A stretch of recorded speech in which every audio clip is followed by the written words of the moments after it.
اعوذ باللہ من الشیطان الرجیم بسم اللہ الرحمن الرحیم ربی اشرح لی صدری ویسر لی امری واحلل عقدۃ من لسانی یفقہوا قولی۔ قرآن عزیز، پچھلی ویڈیو میں ہمارا موضوع دعا کی اہمیت اور فضیلت رہا۔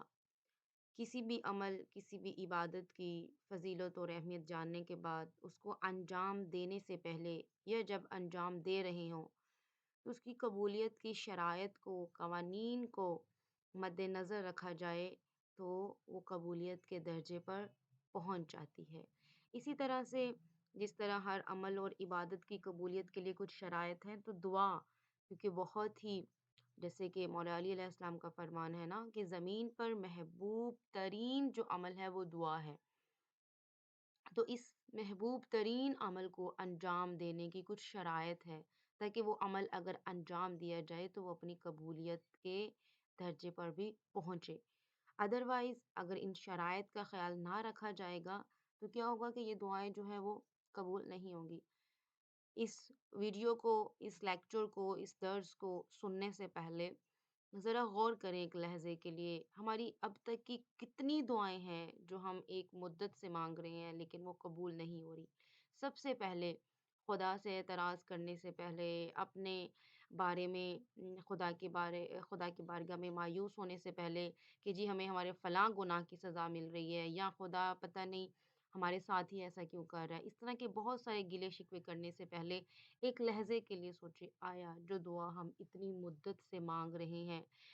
جو اتنی دفعہ خدا کی بارگاہ میں جا کے ہم گڑ گڑائے ہیں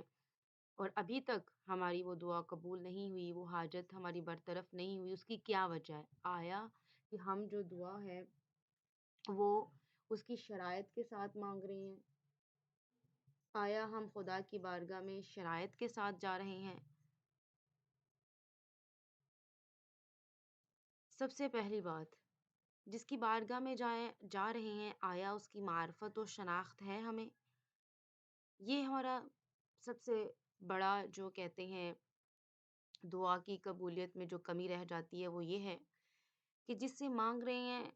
اس کو صرف ہم اپنے ممکنات اور ناممکنات کی حد تک سوچ کر مانگتے ہیں، جبکہ وہ خدا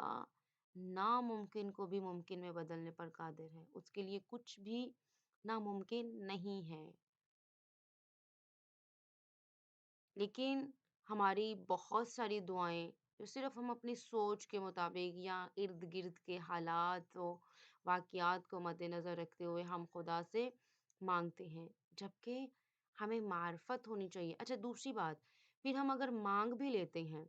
پھر ہمارا یقین یعنی ڈگمگا رہا ہے، ہر لمحے ڈگمگا رہا ہے، خدا فلاں کو دے دیا ہمیں نہیں دیا، خدا اتنے سال ہو گئے، خدا ایسا ہو گیا، خدا ویسا ہو گیا، یعنی ہمیں معرفت ہی نہیں ہے، ہمیں شناخت ہی نہیں ہے کہ وہی خدا ہے جس کے ہاتھ میں نفع و نقصان ہے، وہی خدا ہے جو بہتر جانتا ہے۔ جیسے قرآن میں بھی ہے نا، خدا کہہ رہا ہے، قرآن خدا کا کلام ہے نا، تو خدا کہہ رہا ہے کہ ہو سکتا ہے کہ تم تصور کرو ایک چیز میں تمہارے لیے بھلائی ہے لیکن اس میں شر پوشیدہ ہو، اور ہو سکتا ہے کہ ایک چیز میں تمہارے لیے تمہیں شر نظر آئے لیکن اس میں بھلائی پوشیدہ ہو۔ اس لیول کی آیا ہماری معرفت ہے خدا کی ذات سے کہ ہم کہیں کہ ایک چیز، ایک دعا جو میں اتنی مدت سے مانگ رہی ہوں، شرائط اور بہت ساری چیزیں جو ہیں اس کو مد نظر رکھتے ہوئے مانگ رہی ہوں، لیکن پھر بھی مجھے اگر وہ خدا نہیں نواز رہا تو یقیناً اس میں میرے لیے بھلائی ہوگی۔ کبھی ہم نے ایسا کہا ہے؟ یا اگر کہا بھی ہے تو آیا اس اپنے جملے پر ٹکے رہے ہیں؟ اس پہ ذرا غور کیجیے گا۔ معرفت و شناخت خدا یہ پہلی شرط ہے، یعنی آپ ایک بڑے گھر جا رہے ہو، ایک بڑے، یعنی جو رب العالمین ہے، جو عالمین کو پال رہا ہے، اس کے گھر پہ جا رہے ہیں، اس کے در پہ جا رہے ہیں، اس کا جا کے دروازہ آپ کھٹکھٹا رہے ہیں۔ اور جیسے مولا علی علیہ السلام کا بھی فرمان ہے نا، آپ نے پچھلی ویڈیو یقیناً بڑے غور سے سنی ہوگی کہ امام کا فرمان ہے نا کہ ایسا ہو ہی نہیں سکتا کہ آپ دروازہ کھٹکھٹائیں اور خدا اس کو قبولیت تک نہ پہنچائے، یعنی یہ خدا سے گمان نہیں کیا جا سکتا۔ میں عموماً گفتگو کر رہی ہوں کہ دروازہ کھٹکھٹانے کی تو خدا جو ہے وہ اجازت دے رہا ہے لیکن قبولیت کی اجازت نہیں دے رہا، یعنی قبولیت کا دروازہ نہیں کھول رہا، تو ایسا گمان ہی نہیں ہے۔ پھر اگر وہ دروازہ نہیں کھل رہا تو اٹس مین کہ ہمیں معرفت ہی نہیں ہے، ہمارے ذہن میں ایسی خدا کی پہچان ہی نہیں ہے ہمارے دل میں، ہمارا دل اس نور سے بھی روشن ہی نہیں ہے، تو اس وجہ سے یہ بھی ہماری دعا کے قبول ہونے کے جو چانسز ہیں وہ کم ہو جاتے ہیں۔ جیسے رسول خدا کی حدیث ہے، رسول خدا فرماتے ہیں کہ خدا فرماتا ہے کہ جو شخص مجھ سے سوال اور دعا کرے اور یہ جانتا ہو، یعنی یہ معرفت رکھتا ہو کہ نفع و نقصان میرے ہاتھ میں ہے، تو میں اس کی دعا قبول کروں گا۔ اور اسی طرح سے امام صادق سے جب سوال کیا گیا کہ ہم دعا کرتے ہیں لیکن ہماری دعائیں قبول نہیں ہوتی، تو آپ نے جواب میں فرمایا تھا، آپ اس کو پکارتے ہو جس کو نہیں جانتے، یعنی دل میں معرفت نہیں ہے، علم نہیں ہے اس ذات کا، وہ اس ذات کی قدرت، اس کی طاقت پر، اس کی حکومت پر، اس کی سلطنت پر آپ کو یقین نہیں ہے، آپ کو علم نہیں ہے، اور جس کی آپ معرفت نہیں رکھتے، آپ اس کو پکارتے ہیں، تو اس لیے آپ کی پکار کا آپ کو جواب نہیں ملتا، کیونکہ بغیر اس کی معرفت و شناخت کے آپ مسلسل پکار رہے ہیں، مسلسل دعا کر رہے ہیں۔ اس کے بعد دوسری اہم بات دعا کی جو شرائط میں سے ہے، دوسری جو شرط ہے وہ ہے محرمات اور گناہ کا ترک کرنا۔ خدا رحمان و رحیم ہے، خدا بخشنے والی ذات ہے، خدا تو ان کی دعائیں بھی قبول کرتی ہے جن کے پاس زبان نہیں ہے کہ جو اپنے زبان سے اپنے حال دل جو ہے وہ بیان کر سکے، خدا تو ان کو بھی نوازتا ہے۔ پھر ایسی کیا وجہ ہے کہ ہم اتنے عرصے سے دعا مانگ رہے ہیں اور باوضو ہو کے اہتمام کرتے ہیں، نظر و نیاز کر رہے ہیں، ایسا کیا ہے کہ ہماری دعائیں ہمیں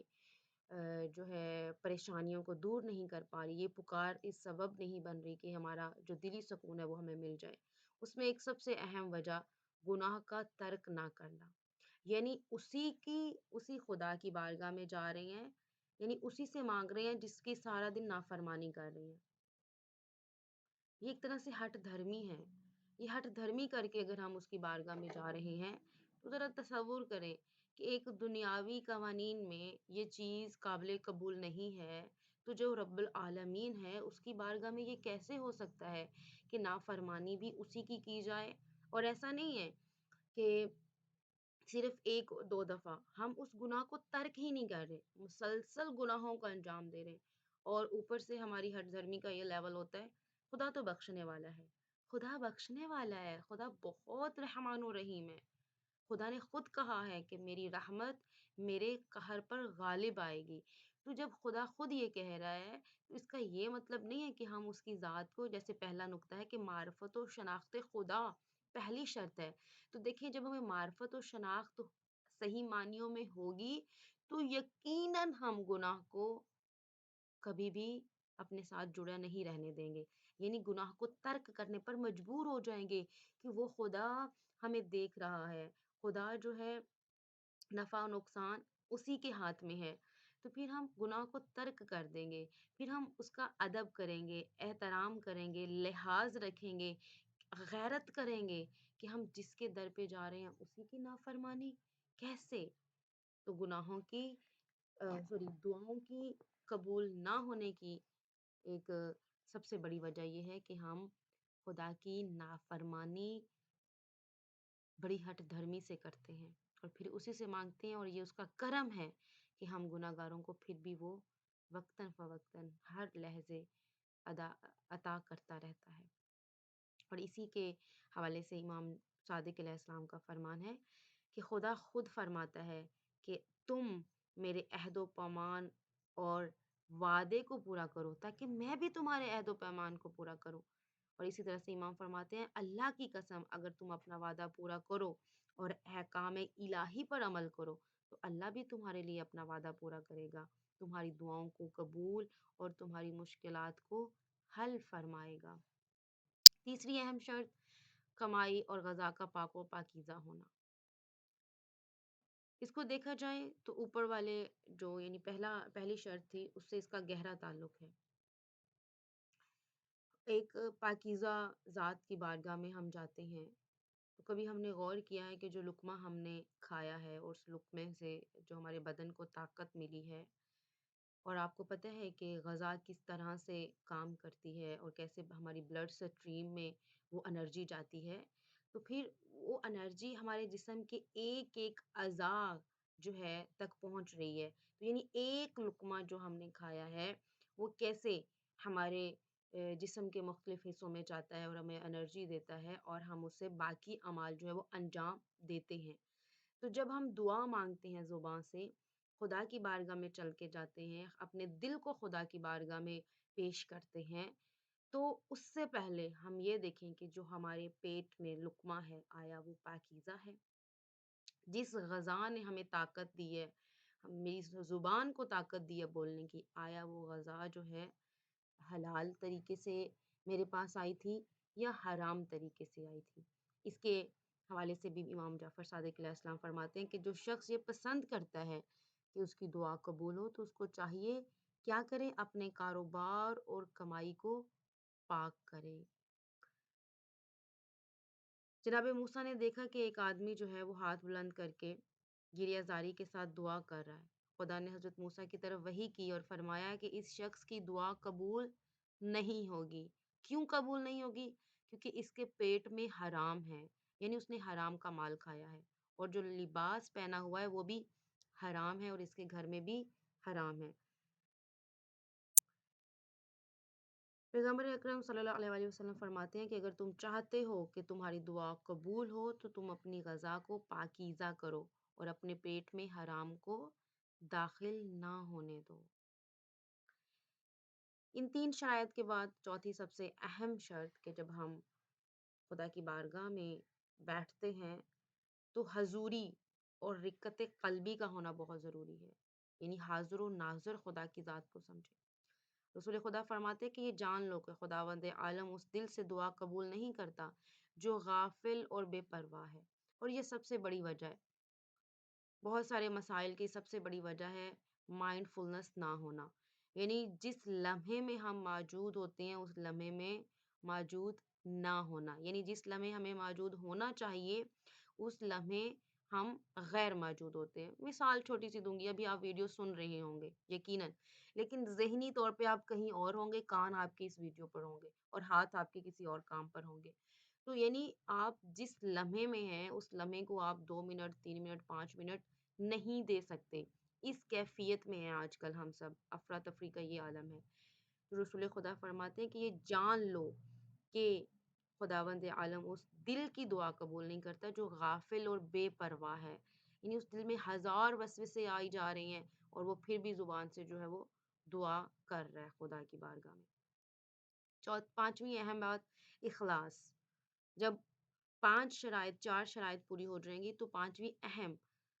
اخلاص و عبودیت ہے، یعنی خدا کو پکارو، اس سے دعا مانگو، کس طرح سے؟ خلوص نیت کے ساتھ، کامل یقین کے ساتھ،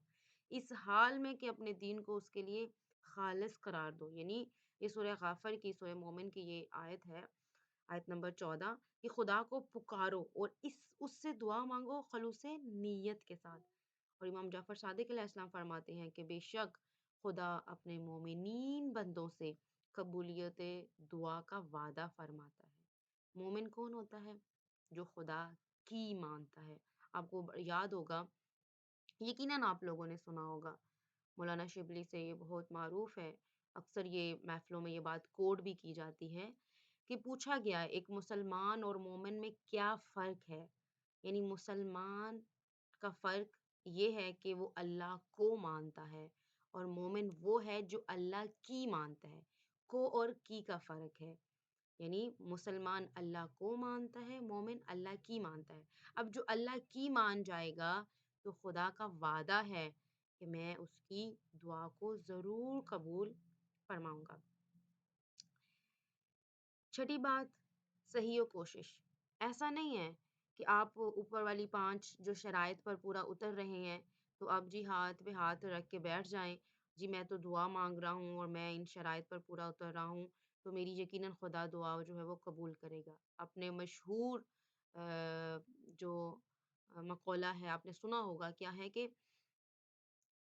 حرکت میں برکت ہے، یعنی آپ دعا مانگیں پھر اسی عمل کے لیے کوشش کریں، اور کوشش میں یہ تمام اوپر والی چیزیں بھی آتی ہیں۔ آپ نے ایک دعا مانگی، اب کوشش کریں آیا میں جس سے دعا مانگ رہی ہوں مجھے اس کی کس قدر معرفت ہے، پھر گناہوں کو ترک کرنے کی بھی کوشش کریں، پھر حلال غذا کمانے کی بھی کوشش کرے، پھر اس عمل کی بھی کوشش کرے، یعنی آپ کو کچھ بھی چاہیے، کوئی بھی حاجت ہے، اب اس حاجت کو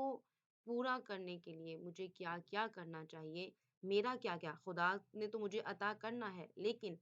میرے اندر کتنی پاور ہے، میں کتنی اس کے حوالے سے کوشش کر سکتا ہوں یا کر سکتی ہوں، وہ کرنی ہوگی۔ یعنی دعا کے معنی، پکارنے کے معنی یہ ہرگز نہیں ہے کہ انسان جو ہے وہ کوشش کرنا چھوڑ دے، گھر بیٹھ جائے، فقط دعائیں دعائیں ہو رہی ہیں، دعاؤں کی محفلیں چل رہی ہیں، نظر و نیاز ہو رہی ہے، خود نمازیں، تسبیحات، ذکر سب کچھ کیے جا رہے ہیں، لیکن اس عمل کے لیے کوشش نہیں کی جا رہی۔ امام جعفر صادق علیہ السلام فرماتے ہیں کہ کہ 3 قسم کے لوگ جو ہیں ان کی دعا قبول نہیں ہوتی۔ ان میں سے ایک وہ شخص ہے جو فقط گھر میں بیٹھ کر دعا کرتا رہے کہ خداوند مجھے روزی عطا فرما۔ ٹھیک ہے، معصوم کے فرمان میں روزی، رزق کا ذکر ہے۔ خداوند عالم مجھے رزق عطا فرما۔ آپ کو پتہ ہے رزق جو ہے وہ مختلف، رزق کا مطلب فقط پیسہ نہیں ہوتا، رزق مختلف ہے، یعنی اچھا دوست، اس کی تلاش آپ کریں۔ پھر آپ کو اپنے گھر کے لیے روزی یعنی مال چاہیے، پیسہ چاہیے، اس کی آپ تلاش کریں، اس کے لیے مختلف وسائل دیکھیں، کیا کیا میں کر سکتا ہوں، کتنی کتنی میری پاور ہے۔